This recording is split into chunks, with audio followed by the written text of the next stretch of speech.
This has been amazing just to be behind the scenes and see how we have put this together. Don't you think we're going to have like a surreal moment here? My background is in broadcast journalism. So I'm used to sitting down, getting those stories told. And not only am I excited for what's happening on the track, but also what's happening off the track. I just don't feel like our sport has had that opportunity. Hey guys, what's up? And welcome to Reaction Time. I'm Kayla Zadell. Coming up on today's show, we're recapping some of the announcements made at the Performance Racing Industry Show in Indianapolis. Silly season continues, so let's get right into it. First up, John Force Racing made a major announcement in conjunction with Old World Industries.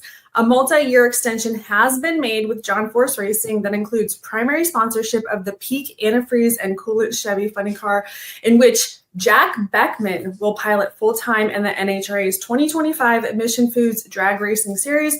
Beckman said, "I am thrilled to continue a partnership with PEAK and Blue Death and look forward to returning to JFR in 2025. And then during this time, John Force will continue to receive treatment for the traumatic brain injury from his crash in June.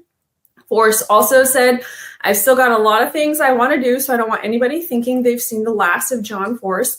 We'll have a lot more to talk about after the holidays, so stay tuned for that."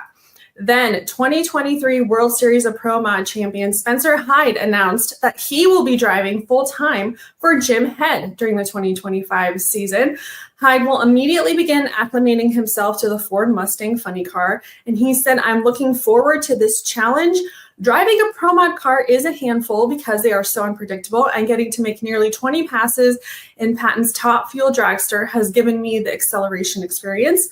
I know funny cars are a whole different deal, but he cannot wait to give it his best." Then you might be wondering what happened to Blake Alexander if Hyde is filling the Head Funny Car. Well, here we go. Chad Green Motorsports announced that Blake Alexander will be the primary driver with Chad's son Hunter to compete in select events. So exciting updates there in Funny Car. Then the NHRA also made several announcements about the upcoming 2025 and 2026 season. So for the first time in NHRA history, there will be 4-wide racing and the countdown to the championship.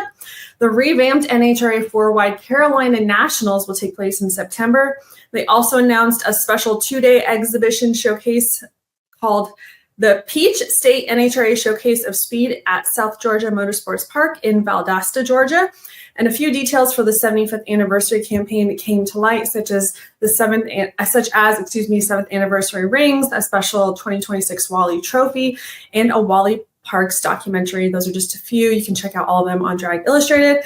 The TV schedule is also announced for Fox Sports and the specialty schedule as well. So like I said, you can find out more on dragillustrated.com. And then the PDRA also shared some exciting news, which includes increased overall championship payouts by more than $100,000, with $25,000 going to the world champions in the headlining Pro Nitrous and Pro Boost classes. New sponsors and schedule updates were also included in those announcements. And finally, I just want to remind you all that the next event in the DI Winner Series is U.S. Street Nationals. That is January 23rd through 26th. And then it ends, of course, with the World Series of Pro Mod, February 27th through March 1st at Bradenton Motorsports Park. Tickets are now on sale. Guys, get those while you can. You want to be there for these last two events. And then thanks for tuning in. I also do want to remind you, new issue of the magazine just came out, our PRI special featuring our 10th anniversary of the 30 Under 30 list. So be sure to check that out. And as always, stay tuned to dragillustrated.com and social media for the latest updates. And before I sign off on this Monday, here's a quick recap of PRI.